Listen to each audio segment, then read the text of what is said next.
ഇന്ന് അള്ളാഹുവിൻ്റെ റസൂലിൻ്റെ എത്രാമത്തെ ജന്മദിനമാണ്? 1501 ജന്മദിനമാണ്. ജന്മദിനോട് അള്ളാഹുവിൻ്റെ റസൂലിനെ കുറിച്ചിട്ട് പറയുകയാണെന്നുണ്ടെങ്കിൽ, അള്ളാഹുവിൻ്റെ റസൂലിനെ കുറിച്ചിട്ട് പറയാൻ അറിയുന്നവർ പറയുക, പാടാൻ അറിയുന്നവർ പാടുക, അതേപോലെ തന്നെ എഴുതാൻ അറിയുന്നവർ എഴുതുക. ഏത് രീതിയിലാണോ അള്ളാഹുവിൻ്റെ റസൂലിൻ്റെ മഹബത്ത് പ്രകടിപ്പിക്കാൻ പറ്റുന്നത് എന്നുള്ളത് നമ്മൾ എവിടെയൊക്കെ വായിച്ചിട്ടും പറഞ്ഞിട്ടൊക്കെ ഉണ്ട്. ഈ അള്ളാഹുവിൻ്റെ റസൂലിൻ്റെ സ്നേഹത്തിൻ്റെ നിർവചനത്തിനെ കുറിച്ച് പറയുകയാണെന്നുണ്ടെങ്കിൽ എന്താ നിങ്ങൾക്ക് പറയാനുള്ളത്? ഈ മഹബത്തിന്, സ്നേഹത്തിന് അതിനൊരു നിർവചനം പറയാന്നുള്ളത്, അതിനെ വർണ്ണിക്കുക എന്നുള്ളത് ഒരുപാട് പ്രയാസമുള്ളൊരു കാര്യമാണ്. ഒരുപാട് മഹാന്മാർ ആ വിഷയത്തിൽ പ്രയാസപ്പെട്ടിട്ടുണ്ട്. മഹാനായ ഖാദി ഇയാദ് തങ്ങൾ അവിടുത്തെ കിതാബ് ഷിഫയിൽ സ്നേഹത്തെ നിർവചിക്കുന്നത് 3 മാനദണ്ഡങ്ങൾ അടിസ്ഥാനമാക്കിയിട്ടാണ്. ജമാല്, കമാല്, ഇഹ്സാൻ. ജമാൽ എന്ന് പറഞ്ഞാൽ ബാഹ്യമായ സൗന്ദര്യം, നമ്മളെ പുറമെ കാണുന്നുള്ള സൗന്ദര്യം. കമാൽ എന്ന് പറയുമ്പോൾ ആന്തരിക ചമൽക്കാരെന്ന് പറയും, അതായത് സ്വഭാവ മൂല്യങ്ങൾ. കമാൽ എന്ന് പറയുമ്പോൾ ആരിൽ നിന്നാണ് നമുക്കൊരു അനുഗ്രഹം, ഔദാര്യം കിട്ടുന്നത്, അവരോടുണ്ടാവുന്ന മനസ്സിൻ്റെ ചായ്വാണ്. ഇങ്ങനെ വെച്ച് നോക്കുമ്പോൾ ഒരാളെ പുറമെയുള്ള ബാഹ്യമായ ഭംഗി നോക്കിയിട്ടാണ് അയാളെ ഇഷ്ടപ്പെടാമെന്ന് പറഞ്ഞാൽ അത് പരിമിതപ്പെട്ടു. പിന്നെ ഒരാളെ ആന്തരിക ചമൽക്കാരം, അതായത് സ്വഭാവ മൂല്യങ്ങൾ കണ്ടിട്ട് അയാളെ ഇഷ്ടപ്പെടാമെന്ന് പറഞ്ഞാലും അതും പരിമിതപ്പെട്ടു.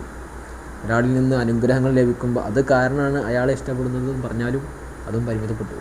അതുകൊണ്ടാണ് മഹാനവറുകൾ ഇത് 3 ജമാലും കമാലും ഇഹ്സാനും ഒന്നിച്ചു ചേർന്ന ഒരാളോട് നമുക്കുണ്ടാകുന്ന സ്നേഹം, മനസ്സിൻ്റെ ചായ്വ്, അതിനാണ് സ്നേഹം എന്ന് പറയുന്നത്. ഇത് 3 ഒരുമിച്ച് കൂടിയ ഒരു മനുഷ്യനെ നമുക്ക് സെർച്ച് ചെയ്താൽ നമുക്ക് കിട്ടാവുന്ന ഒരേ ഒരു നേതാവ് അത് നമ്മുടെ നേതാവ് ഹബീബ് സല്ലല്ലാഹു അലൈഹി വസല്ലം തങ്ങൾ മാത്രമാണ്. മുത്തുനബിയുടെ ജമാലിയത്ത് പരിപൂർണ്ണമാണ്, മുത്തുനബിയുടെ കമാൽ പരിപൂർണ്ണമാണ്, ഇഹ്സാൻ പരിപൂർണ്ണമാണ്. അപ്പോൾ ജമാലിനെ പരിചയപ്പെടുത്തുന്ന ഒരു ഉദാഹരണം പറയുകയാണെങ്കിൽ, ആയിഷ ഉമ്മ മുത്തുനബിയുടെ മുഖത്തേക്ക് ഇങ്ങനെ നോക്കി നിൽക്കുന്നുണ്ട്. അപ്പോൾ റസൂലുള്ളാഹി ചോദിക്കുന്നൊരു ചോദ്യമാണ്, എൻ്റെ ആയിഷ എന്നെങ്ങനെ നോക്കണമെന്ന്.